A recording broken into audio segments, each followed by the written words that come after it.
For Gaza's most vulnerable, access to electricity is literally a matter of life and death. And it's never been felt more than now. For the past few months, the Strip's only power plant has been running on fuel funded by Qatar and Turkey, but it runs out on Thursday. Gaza now has to buy fuel from the Palestinian Authority, which it says it can't afford. We can't buy fuel to operate the generating plant to produce the needed amount of electricity. The reason is that the Palestinian Ministry of Finance is applying taxes on fuel prices, so prices are more than 2.5 times higher than those supplied by Qatar and Turkey.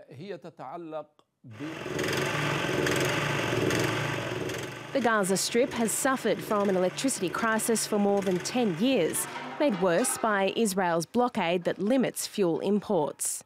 Its 2 million residents need around 600 megawatts of electricity every day, but the power plant, assisted by Egyptian and Israeli supplies, can't even provide half of that. If supplies stop, many stand to lose their livelihoods. Of course, our work will be difficult. We won't be able to deliver our service to our customers.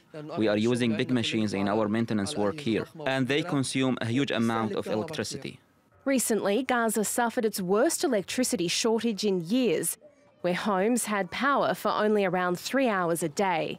It led to the first mass protests inside the besieged enclave in nearly a decade. Residents now receive electricity 8 hours at a time, but authorities warn of worse days ahead. All vital health departments will be affected by this crisis, like emergency departments, intensive care units, operating theatres, baby incubators, blood banks, labs and childbirth units. We are talking about a real catastrophe.